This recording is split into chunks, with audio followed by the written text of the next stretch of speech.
kind of sparked in me what Donna was talking about, that she didn't want to do this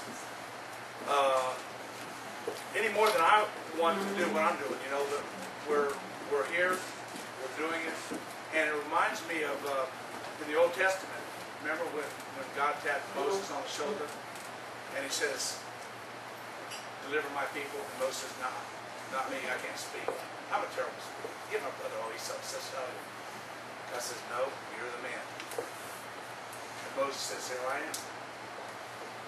God's looking for Moses. Each one of us can be that Moses. So I want to encourage you, if you aren't involved, get involved. There's always stuff to do. Unfortunately, I live in New Hanover County. I'd vote for you if I could figure out a way to do that. If you were a Democrat. Oh, yeah. I will find a way to do it. No doubt about that. And more than once. I make 3 trips there. So, on the way up here, as I was flicking through the channels, and as you know, come from Wilmington to Raleigh, you're hitting all kinds of stuff. And I ran across one station. I want to say it's Rush Radio, but I'm not sure. It might not have been, but they had a montage of different things that was happening. It's Rush Radio. So it I was listening all morning. And I try not to be, I'm a male, so I try not to be too emotional, but I'm telling you something. It brought back a lot of memories. Because even though I don't know a single soul that was at New York or Pittsburgh or Pennsylvania or Washington, D.C., it affected me, just like it affected each one of you. Because we are Americans. We are Americans. And it was our brothers and sisters that lost their lives there. And I heard and I can't remember if this was the station or not, but I think it was Amy Grant was singing the national anthem. And I pulled off the side of the road, because it was just, we live in the greatest country. I don't care what has happened in the last couple of years. This is still the greatest country. Now we have some people that are obviously trying to bring us back to a 7th century third world country, and I refuse to allow that to happen. And I will fight to my dying breath. And I suspect everybody in here feels the same way. Otherwise, we would not be here. And so it's a fight worth fighting. I have visions of, as people were leaving the towers. You heard the story. As they were leaving, walking down the stairs, or running down the stairs, people were running out. Because there's a verse in the Bible that says, "No greater love has a man than he laid that down his life for another." And that's what we saw in 9/11. We saw Americans coming together. And 10 years later, a lot of those memories are coming back. And these are not, by the way, notes. I just got my 5 minutes. There's a few stories I wanted to read, and some of them with what Donna had shared earlier about her son was 15 years old, and afterwards he said that he wanted to join the Marine Corps. And I got 3 or 4 stories here that I kind of want to share with you. But first of all, I wanted to share an op-ed that came from Lieutenant Colonel Mike Basler, who is the Vice Commander of Air Force Space Command at Peterson Air Force Base in Colorado. And this was actually written just sometime this morning, so it's very recently. It says, "I've proudly worn Air Force blue since 1978 and have served for so long, you might be tempted to think you've seen it all. But that's never true. And as my perspective grows, it gets easier to point to the dates and say, that's when my life changed." And I think, stopping right there, we would all say, that's when my life changed. That's when I realized that we were in a fight for our lives. I can say without hesitation, September 11, 2001 was one of those days I'd like to share my thoughts on that day and let you know how proud I am of our airmen and all they have accomplished in the decades since. Just before the strike, I had left the Pentagon and headed back to my house in nearby Roslyn, Virginia. I remember mustering my team following the attack. A foreign attack on American soil hadn't occurred since Pearl Harbor. And before that, not since 1812. But there we were, in an aftermath of events that would leave thousands dead and preparing for an enemy we have not yet identified. For most of us, the days that followed were filled by many firsts. What stands out in my mind is the image of tanks guarding the Pentagon's interests and realizing that the incomprehensible had become reality.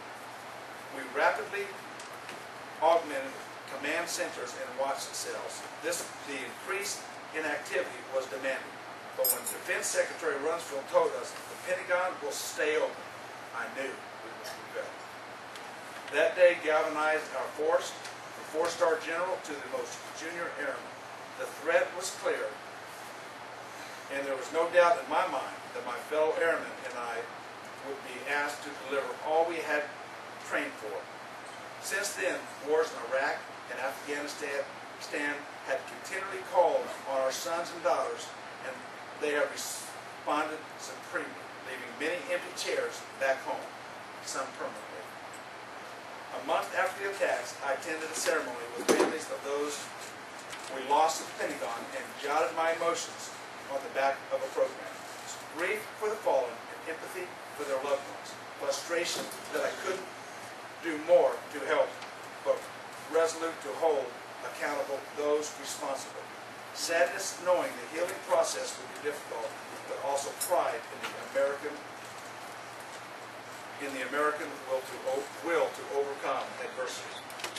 These emotions have stayed with me, and having served long before these wars began, it's clear to me how much the Air Force has changed since the first shots were fired, and how indispensable our capabilities have become to our nation. Our Air Force GPS guides everything from smart bombs targeting Taliban and Al-Qaeda to precision airdrops of critical supplies to troops in remote outposts. Instantaneous satellite communication between troops on the ground and support units are now in the norm, and mission planners depend on information from Air Force weather and imagery satellites every day. We are partners in everything from disaster relief in Japan to our air operations over Libya and counterinsurgency operations in Afghanistan. But it's not the capabilities that make the difference. It's the way our airmen bring them together that defines this generation of warriors. In many ways, 9/11 became a demarcation point for the modern military, a horrible tragedy that forced us to find new ways to battle a shadowy and ruthless enemy. Airmen have always been innovators, and these wars help bring out our best. As air, space, and land become inseparable on the battlefield, cyberspace has emerged as another battle space. Now it's interwoven into every aspect of our military operations and daily lives, but it has also birthed a new breed of enemy and a new breed of airmen. Although the enemies are dispersed and fleeting with little or no association with organized groups, our troops have answered. They've applied all the rigor and discipline of air and space to cyberspace operations, establishing entire units of specially trained professionals to defend our country's interests in this new war fighting demand. 9/11 changed us individually, as a nation, and as an Air Force, and I went ahead as Marine Corps, as Army, as National Guard, as U.S. Coast Guard, as all of our military. It has changed everything and forever altered the way Americans view the world. In the 10 years since, we have again proven our military is second to none and can adapt to all new threats the enemy can throw at us, a trait that is the foundation of our national security. And when Don first asked me to share a few little things, I wasn't sure which direction I wanted to go because there's so many different directions I could go. One of the things that struck me is you hear the stories of kids, 7 years old, 8 years old, 10 years old, that their parents explained to them what had happened on 9/11. And they says, I want to go to join the army. I want to fight these guys. I want to protect them.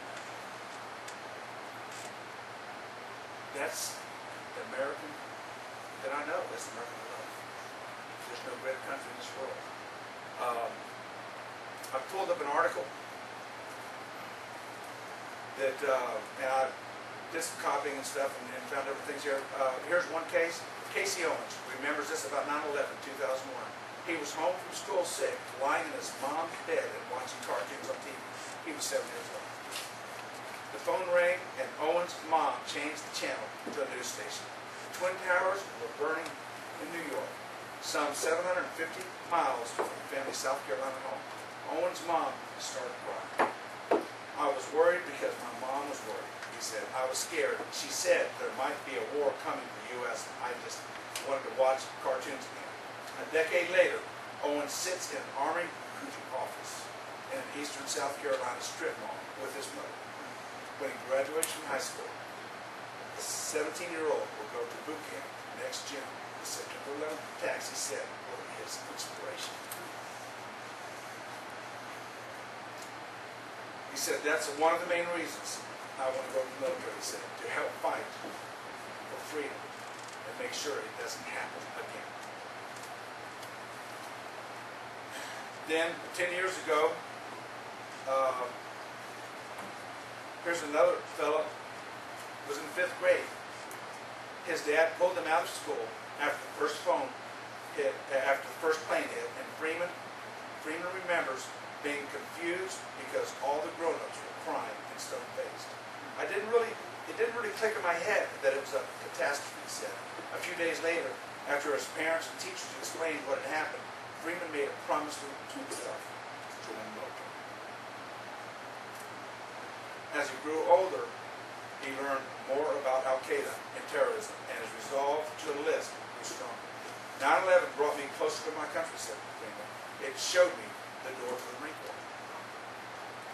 Freeman also splits his time between working at a local Lowe's home improvement store and working out at the gym, but already buzzed his hair short and grins when asked if he is excited.